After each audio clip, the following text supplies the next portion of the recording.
D'autres questions qui peuvent arriver, c'est peut-on lever des blocages persistants considérés comme insurmontables?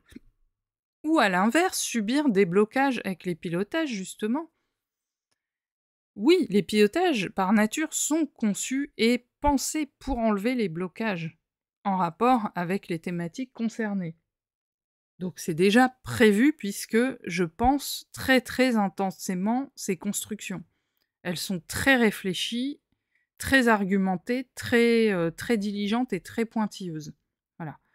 Alors je vais vous donner un exemple qui m'a été posé justement dans ce cadre. On a le cas de personnes qui veulent vendre leur maison pour quitter la région où ils vivent et que cette envie de quitter la région, c'est un peu un souffle de seconde jeunesse puisque les personnes ont vécu là toute leur vie, mais c'est comme si elles avaient 18 ans à nouveau, qu'elles voulaient déménager, refaire leur vie, reconstruire une nouvelle vie ensemble, main dans la main.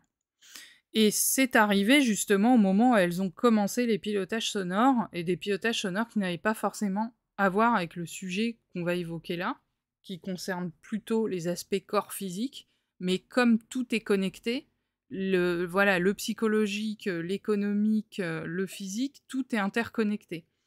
Voilà. Et donc forcément, il va y avoir des changements qui vont sembler n'avoir aucun rapport, mais qui en ont parce que il y a des séquences numériques qui vont être communes entre ces sujets. C'est-à-dire que si on a une séquence numérique pour un sujet qui concerne le corps physique humain, qui va être commun avec une séquence numérique qu'on va retrouver dans le livre des affaires, et ben du coup, c'est normal. C'est normal, et ces interconnexions-là, elles sont très très longues à trouver, c'est des corrélations, mais elles se trouvent. Et donc forcément, le fait de prendre soin de soi sur le plan corporel a déclenché forcément des envies en lien avec le psy, avec l'économique, avec des changements de vie, etc. Et donc ces personnes souhaitent vendre leur maison après 40 ans de vie dans cette même maison. Et la personne émettait des doutes parce qu'il n'y avait pas de visite, parce que justement la maison se trouve à proximité d'un endroit qui rebute les acheteurs, mais totalement, et les personnes ne veulent rien savoir sur ce sujet, elles ne veulent pas. Donc la personne me demande, est-ce que vous pensez que ce blocage pourra être levé parce que les gens ne veulent rien entendre, ils savent qu'il y a ça et ça juste à côté, même si ça n'a aucun impact et que c'est calme, et ben ils ne veulent rien savoir, donc on n'obtient pas de visite à cause de ça. Bon.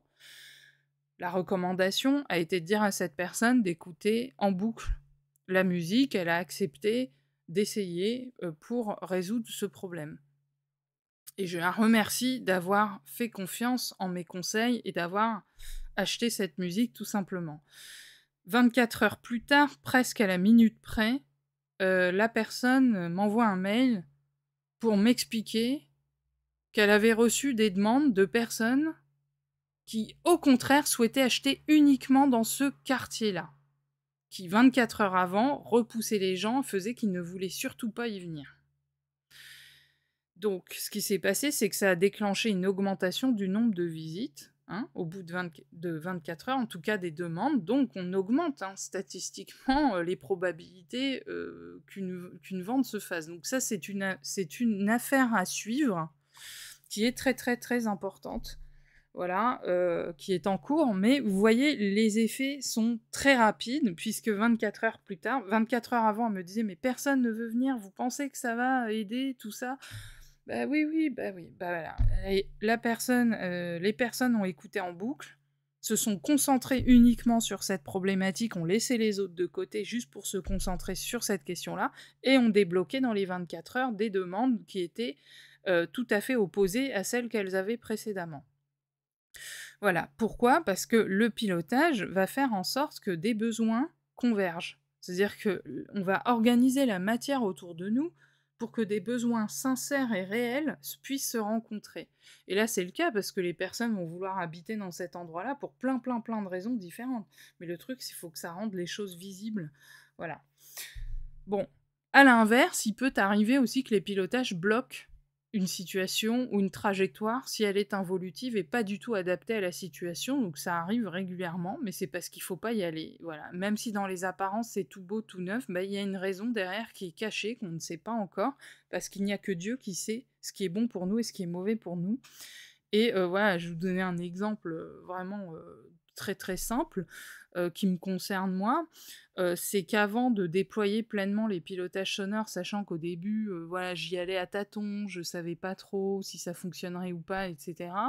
Bah, moi, j'étais en lice pour occuper des postes vraiment très lourds hein, en termes d'emploi du temps, d'énergie et en termes de responsabilité, vraiment des niveaux de poste en plus assez élevés, même sur des périodes à moyen terme, voilà, mais où je savais que avec ça, avec les temps de transport et la fatigue, bah, le reste du temps j'aurais dormi et puis c'est tout, point barre quoi.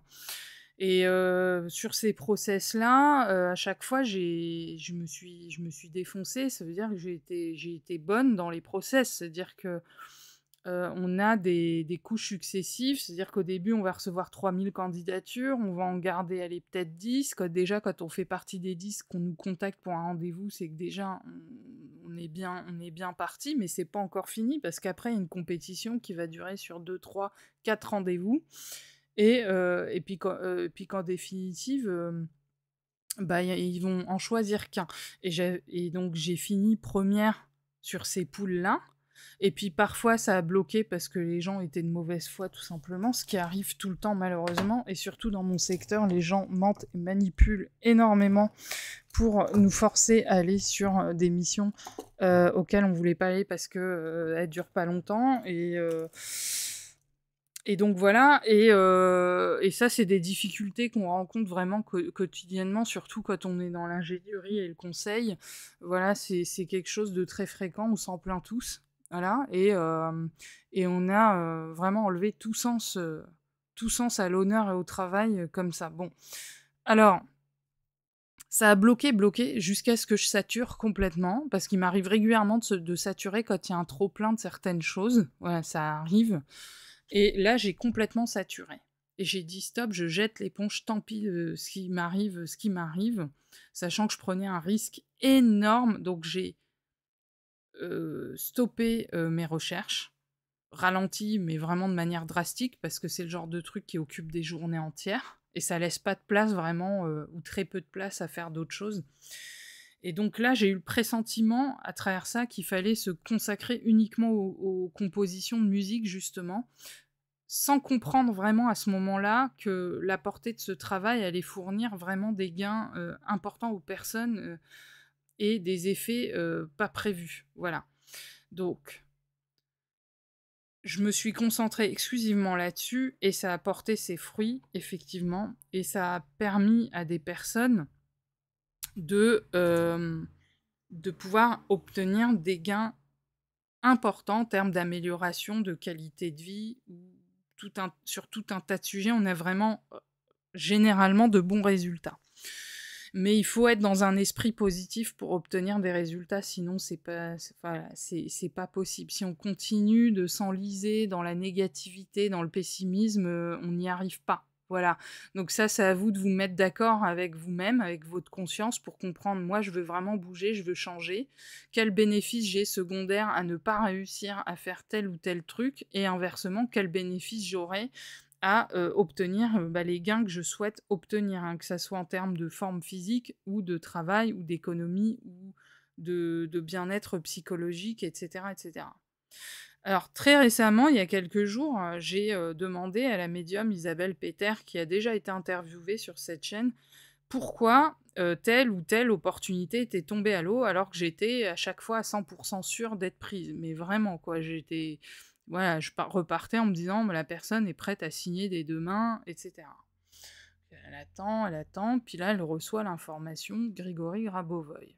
Ah bon, mais pourquoi GG m'aurait bloqué ma subsistance? Parce que à la base, c'est ma seule source de revenus pour vivre, en fait. Je suis complètement autonome. Si je me plante, je tombe, quoi. Je finis à la rue, hein, clairement. Alors elle me dit qu'il a bloqué, il a bloqué ces opportunités-là, justement pour que je fasse ce que je suis en train de faire. Sans cela, effectivement, donc on parle des musiques, hein, sans cela, c'est vrai que j'aurais jamais eu le temps de composer ces musiques, jamais. Parce que c'est un travail qui est vraiment, extrêmement chronophage et où je suis plus sur du triple temps plein que, du temps plein, quoi, pour effectuer ce travail, voilà. Donc apparemment, alors moi je ne sais pas, il n'y a que Dieu qui sait, mais apparemment Grabovoi a volontairement bloqué ces processus pour que justement je sois obligée de lâcher et de composer ces musiques. Voilà. Et à ce moment-là, je sentais que mon corps lâchait et justement là, il lâche encore parce que, j'ai besoin de réorganiser, mon travail de façon différente. Alors